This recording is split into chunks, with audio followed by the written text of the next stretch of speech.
Sir, ബോച്ചയുടെ വാർത്തകളാണ് ഇപ്പോൾ social media ഉടനീളം ഇടം പിടിച്ചിരിക്കുന്നത്. എന്തായിരിക്കും ഇതിൻ്റെ ഒരു അടുത്ത സ്റ്റെപ്പ്? ഇതിൻ്റെ അടുത്ത സ്റ്റെപ്പ് നമ്മൾ വലിയ ഗവേഷണം ഒന്നും നടത്തേണ്ട കാര്യമില്ല. കാര്യം നമുക്കറിയാം ഒരു വാർത്തയുടെ ആയുസ് എത്രത്തോളമാണെന്ന് നമുക്ക് എല്ലാവർക്കും അറിയാവുന്നതാണ്. ആളൊഴിഞ്ഞ ഉത്സവപ്പറമ്പിൻ്റെ അവസ്ഥയായിരിക്കും. കാര്യം ഇപ്പോൾ ഈ ഹണി റോസിനെ പിന്താങ്ങി സോഷ്യൽ മീഡിയയിൽ വന്നിരിക്കുന്ന ആൾക്കാരെല്ലാം തന്നെ 2 ദിവസം കഴിയുമ്പോൾ ഒരു പുതിയ വാർത്ത വരുമ്പോൾ അല്ലെങ്കിൽ വേറൊരു പുതിയൊരു സംഭവം വരുന്നതോടുകൂടി അവരെല്ലാം അതിൻ്റെ പുറകെ പോകാനാണ് സ്വാഭാവികമായിട്ട് സംഭവിച്ചിട്ടുള്ളത്. അങ്ങനെയാണ്.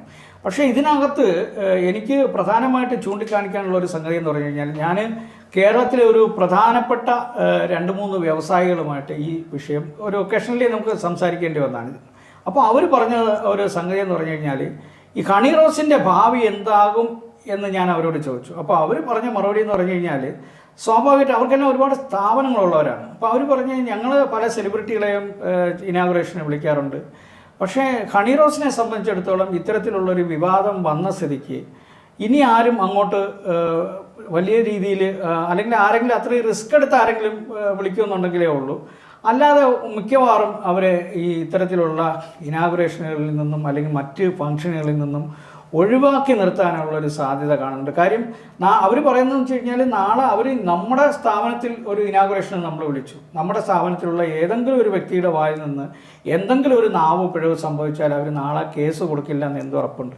അപ്പോൾ എന്തിനാണ് നമ്മൾ വെറുതെ ഈ പുലിവാലി പിടിച്ച് വെക്കുന്നതെന്നാണ് അവർ ചോദിക്കുന്നത്. അങ്ങനെ നമുക്ക് നോക്കുമ്പോൾ ഈ സംഭവം ഹണി റോസിന് വലിയ തോതിൽ അവരുടെ പ്രൊഫഷനിൽ വലിയ നഷ്ടമുണ്ടാക്കാൻ സാധ്യതയുണ്ടെന്നാണ് നമുക്ക് മനസ്സിലാക്കാൻ കഴിയുന്നത്. കാരണം എന്ന് പറഞ്ഞു കഴിഞ്ഞാൽ, ഇപ്പോൾ നമുക്കറിയാം ഈ ഒരു വിവാദമായി കഴിഞ്ഞാൽ സ്വാഭാവികമായിട്ടും പൊതുവെയുള്ള ആൾക്കാരുടെ ഒരു നിലപാടാണ്, വെറുതെ എന്തിനാണ് നമ്മൾ ആവശ്യമില്ലാത്ത പുലിവാലി പിടിച്ചു വെക്കാൻ പോകുന്നത്. പക്ഷേ ഇതിനു മുന്നേ വിവാദങ്ങൾ ഏറ്റുവാങ്ങിയിട്ട് ഒരുപാട് നടിമാരാണെങ്കിലും നടന്മാരാണെങ്കിലും നമ്മുടെ സമൂഹത്തിലുണ്ട്. ഇപ്പോൾ മലയാളത്തിൽ തന്നെ നോക്കുകയാണെങ്കിൽ വിവാദങ്ങൾ ഇതിനു മുന്നേ ഉണ്ടായിട്ടുണ്ട് നടിമാർക്കും നടിമാർക്കും എതിരെ. പക്ഷേ ഇപ്പോഴും ഇനോഗ്രേഷൻ ആണെങ്കിലും അല്ലെങ്കിലും ഏതെങ്കിലും ഒരു പുതിയൊരു പ്രൊഡക്റ്റിൻ്റെ അല്ലെങ്കിൽ എന്തിൻ്റെ ഇനോഗ്രേഷൻ ആണെങ്കിലും ആളുകളെ ഇപ്പോഴും വിളിക്കുന്നുണ്ട്.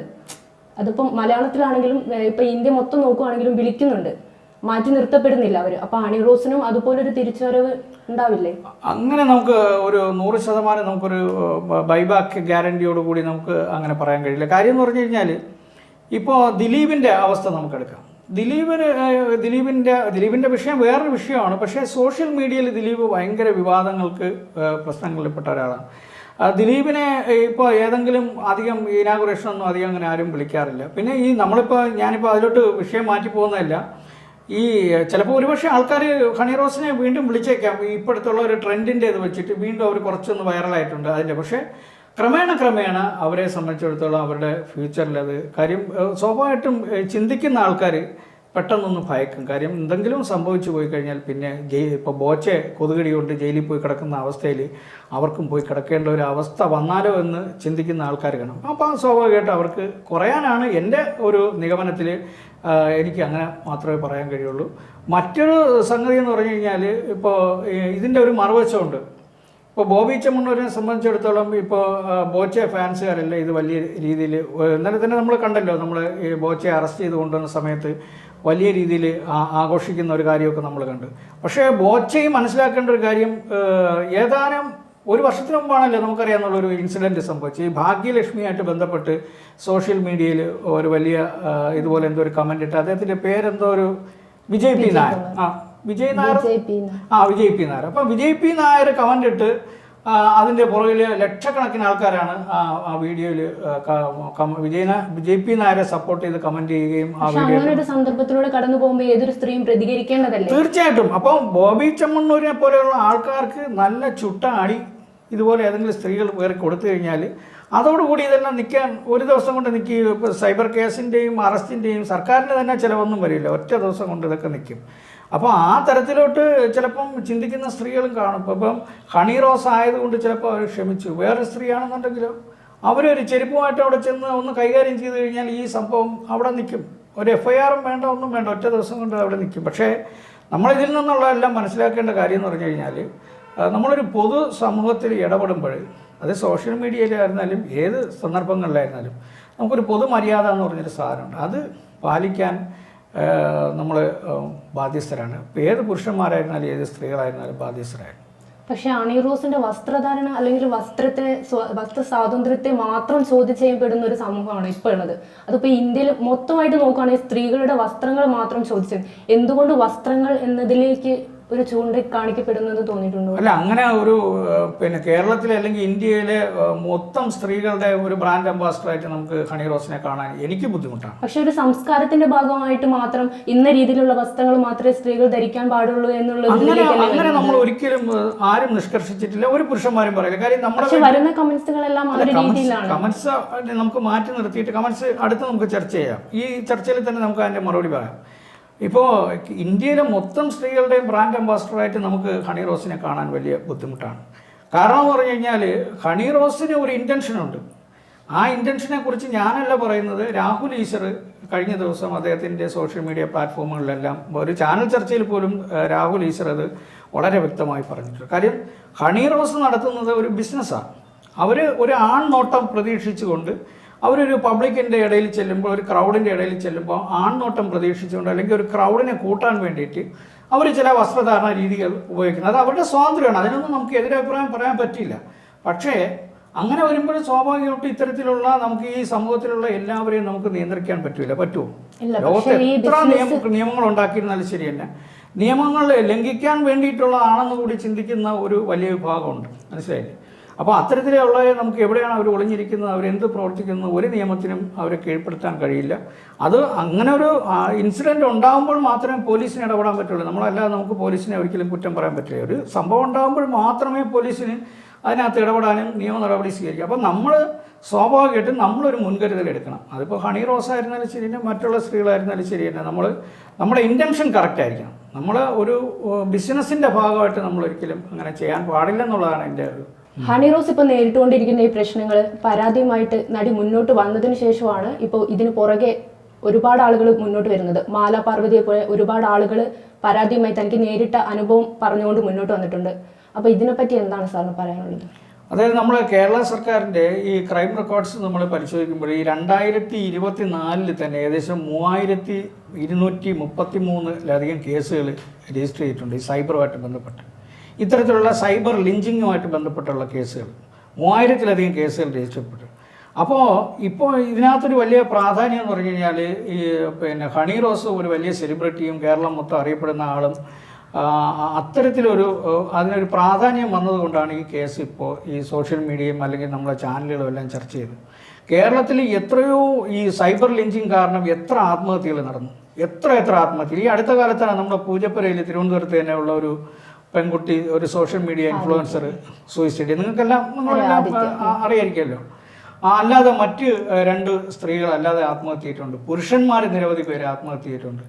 മാധ്യമ പ്രവർത്തകർ തന്നെ പലരും ഈ സോഷ്യൽ മീഡിയ ലിഞ്ചിങ്ങിന് വിധേയമായി മാനസിക രോഗത്തിൻ്റെ അവസ്ഥയിൽ വരെ ചെന്നെത്തിയ സംഭവങ്ങളുണ്ട്. അപ്പോൾ അത്തരം സംഭവങ്ങളിലൊന്നും സർക്കാർ എത്ര നടപടി സ്വീകരിച്ചു എന്നുള്ളത് നമ്മൾ ചിന്തിക്കേണ്ടത്. ഇപ്പോൾ സർക്കാരിനെ സംബന്ധിച്ചിടത്തോളം ഇതൊരു ഹണി റോസിൻ്റെ ഒരു വിഷയം എന്നുള്ളൊരു ഉപരി ഒരു സ്ത്രീ സംരക്ഷണ വാദം അല്ലെങ്കിൽ സ്ത്രീ സംരക്ഷണ നിലപാട് അല്ലെങ്കിൽ ഒരു നവോത്ഥാന നിലപാട് പുലർത്തുന്ന ഒരു സർക്കാരാണ് ഇതെന്ന് ചൂണ്ടിക്കാണിക്കാൻ കൂടി കിട്ടിയൊരു അവസരത്തിനെ ഈ സർക്കാർ മുതലാക്കി എന്നുള്ളതാണ് എൻ്റെ ഒരു കാഴ്ചപ്പാട്. അല്ലാതെ ഈ രാജ്യത്ത് സാധാരണക്കാർക്ക് വേണ്ടി നിലകൊള്ളുന്നെങ്കിൽ എത്രയോ കേസുകൾ ഇപ്പോഴും സൈബർ പോലീസ് സ്റ്റേഷനിൽ കെട്ടിക്കിടക്കുന്നു.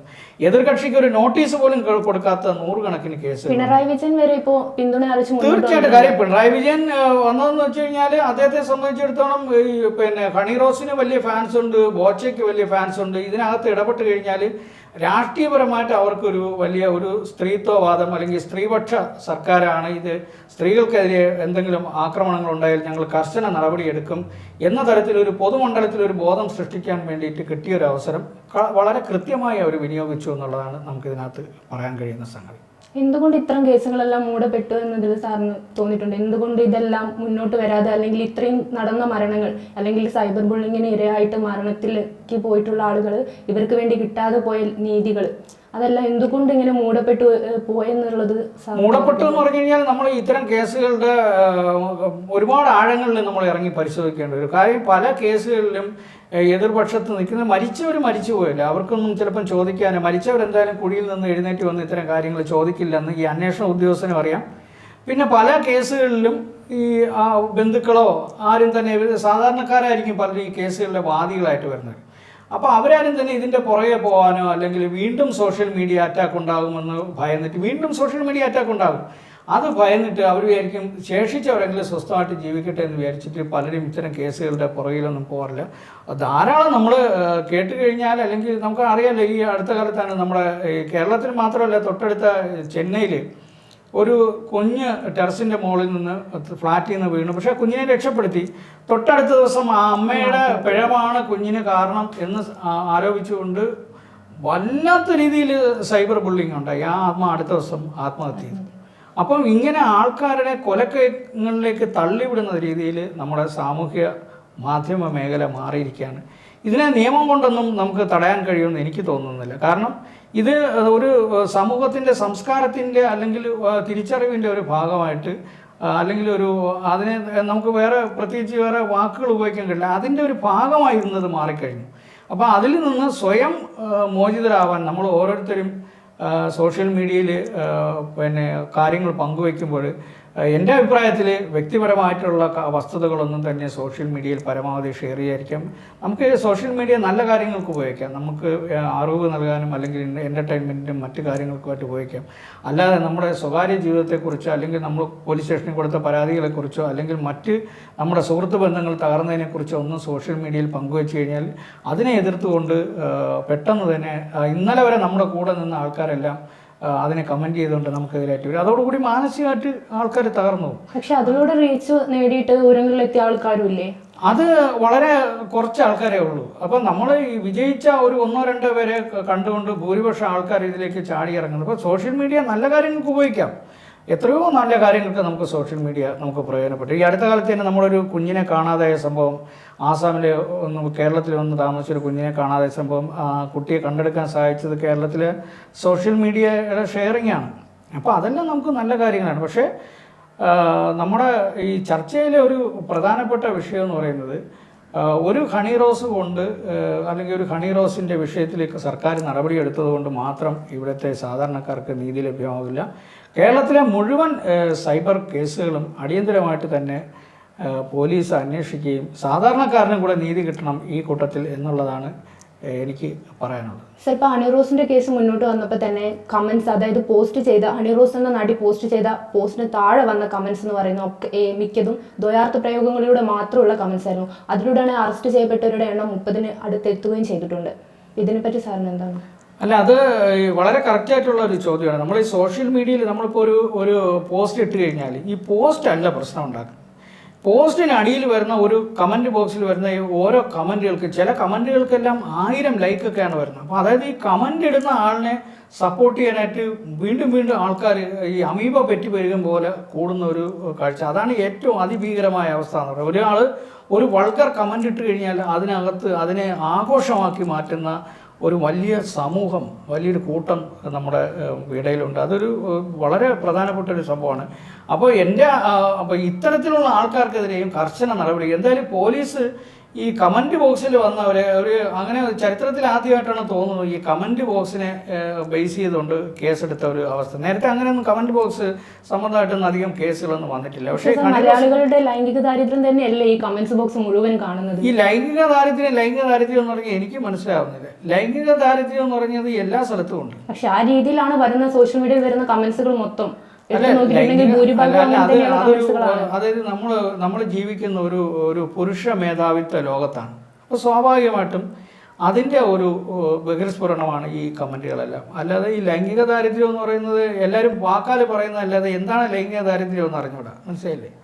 ഈ ലൈംഗിക ദാരിദ്ര്യം എന്ന് പറഞ്ഞാൽ എന്താണെന്ന് ഇപ്പോഴും ആർക്കും ഒരു എക്സ്പ്ലനേഷൻ ഇല്ല. ഇത് നമ്മളെവിടെയോ കേട്ട് കേൾവിയുടെ പുറത്ത് ലൈംഗിക ദാരിദ്ര്യം ഇത് മനോഭാവത്തിൻ്റെ പ്രശ്നമാണ്, ലൈംഗിക ദാരിദ്ര്യമല്ല. ഇത് മറ്റുള്ളവനെ എങ്ങനെ അധിക്ഷേപിച്ച് അതിലൊരു ആശ്വാസം കണ്ടെത്തുക, അതിന് കിട്ടുന്ന ഒരു പോം വഴിയാണ് ഈ സെക്സ്വൽ ഹറാസ്മെൻ്റ് എന്ന് പറയുന്നത്. അതായത് അശ്ലീലമായ ഭാഷകൾ ഉപയോഗിച്ച് അവരെ പരമാവധി പരിഹസിക്കുക. അതാകുമ്പോൾ പിന്നെ തിരിച്ചാരും പ്രതികരിക്കും. പക്ഷേ സാർ, അതിൽ ചെറിയ കുട്ടികളുടെ വീഡിയോസിൻ്റെ അടിയിൽ വരെ ഇത്തരത്തിലുള്ള കമൻസുകൾ ധാരാളം വരുന്നുണ്ട്. ആ കുട്ടികളുടെ വീഡിയോസ് എന്ന് പറഞ്ഞു കഴിഞ്ഞാൽ എനിക്ക് നമ്മുടെ വിഷയം വഴിമാറിപ്പോകും. അതുകൊണ്ടാണ് ഞാൻ കൂടുതൽ പറയുന്നത്. നമുക്ക് ഈ അടുത്ത കാലത്ത് അറിയാം, കേരള പോലീസിൻ്റെ പിന്നെ സൈബർ ഡോം കുറേ കേസുകൾ അന്വേഷിച്ചിട്ടുണ്ട്. ഈ ഇടയ്ക്കിടയ്ക്ക് അവർ റെയ്ഡ് നടത്താറുണ്ട്. അതിൽ ഡോക്ടേഴ്സ്, എൻജിനീയേഴ്സ്, പിന്നെ IT മേഖലയിൽ പ്രവർത്തിക്കുന്ന ആൾക്കാരാണ് കുട്ടികളുടെ ഈ വൈകൃതമായ ലൈംഗിക വീഡിയോകൾ കാണുന്നവരിൽ ബഹുഭൂരിപക്ഷം. അപ്പോൾ അങ്ങനെയും കൂടെ ഉള്ള ഒരു സമൂഹത്തിലാണ് നമ്മൾ ജീവിക്കുന്നത് എന്നുള്ളത് ഒരു യാഥാർത്ഥ്യമാണ്. ആ യാഥാർത്ഥ്യം ഉൾക്കൊണ്ട് വേണം നമ്മൾ ഇത്തരം വിഷയങ്ങളെ വിലയിരുത്താൻ. കാര്യം ഈ ലൈംഗിക ദാരിദ്ര്യം എന്ന് പറഞ്ഞു കഴിഞ്ഞാൽ ലൈംഗികമായിട്ടുള്ള നമുക്കറിയാം. ഇപ്പം ഡൽഹിയിൽ ചുവന്ന തെരുവുണ്ട്. അവിടെ ആ രീതിയിലുള്ള സംവിധാനങ്ങളെല്ലാം ഇഷ്ടം പോലെ ഉണ്ട്. കൽക്കട്ടയിലുണ്ട്, പിന്നെ ബോംബെയിലുണ്ട്. പക്ഷേ അവിടെയും പീഡനങ്ങൾ ഇഷ്ടംപോലെ നടക്കുന്നുണ്ട്. കേരളത്തിൽ നടക്കുന്നതിനെക്കാട്ടിലും ബ്രൂട്ടലായിട്ടുള്ള പീഡനങ്ങളാണ് ഡൽഹിയിലും മറ്റും ഇറങ്ങിയിരുന്നത്. അപ്പോൾ അത് അവിടെ ദാരിദ്ര്യത്തിൻ്റെ കുറവാണ്? ഒന്നുമല്ല. ഇത് മനോഭാവമാണ്, നമ്മുടെ സംസ്കാരത്തിൻ്റെ ഭാവമാണ്. നമ്മൾ ആൾക്കാരുടെ അടുത്ത് പൊതുമണ്ഡലത്തിൽ എങ്ങനെ പെരുമാറണമെന്ന് നമ്മളെ ഒരു സ്കൂളിലും പഠിപ്പിച്ചിട്ടില്ല. എനിക്ക് എൻ്റെ അറിവിലില്ല ഏതെങ്കിലും സ്കൂളിൽ അങ്ങനെ നിങ്ങൾ 1-ാം ക്ലാസ്സിലെ അല്ലെങ്കിൽ 5-ാം ക്ലാസ്സിലെ പാഠപുസ്തകത്തിൽ നിങ്ങൾ ഇങ്ങനെ സമൂഹത്തിൽ പെരുമാറണമെന്ന് ഒരു പാഠപുസ്തകത്തിൽ എഴുതി വച്ചിട്ടില്ല. ഇത് നമ്മുടെ സമൂഹത്തിൽ നിന്ന് ആർജിച്ചെടുക്കുന്ന ഒരു ചില പ്രത്യേക തരത്തിലുള്ള പല ആൾക്കാരുമായിട്ട് ഇടപെട്ടുണ്ടാകുന്ന ഒരു സംസർഗത്തിൻ്റെ ഭാഗമായിട്ട് കിട്ടുന്ന സ്വഭാവ സവിശേഷതകളാണ് നമുക്ക് ബഹുഭൂരിപക്ഷമുള്ളത്. അപ്പോൾ അങ്ങനെ ഒരു വിദ്യാഭ്യാസ പദ്ധതി അല്ലെങ്കിൽ ഒരു ട്രെയിനിങ് നമ്മുടെ സ്കൂളുകളിലും നമ്മുടെ വീടുകളിലും നിന്ന് ഉണ്ടാകാത്തിടത്തോളം കാലം ഇത്തരത്തിലുള്ള സോഷ്യൽ മീഡിയ ആക്രമണങ്ങൾ തുടർന്നുകൊണ്ടേയിരിക്കും. നിയമം കൊണ്ട് നമുക്കിതിനെ ഒരു പരിധിവരെ ചെറുക്കാവുന്നുള്ളതല്ലാതെ നേരത്തെ നമ്മൾ പറഞ്ഞ പോലെ ഈ പിന്നെ കുറ്റവാളി മരിക്കും, പക്ഷേ കുറ്റം ഒരിക്കലും മരിക്കില്ല. ആ യാഥാർത്ഥ്യം നമ്മൾ തിരിച്ചറിയണം.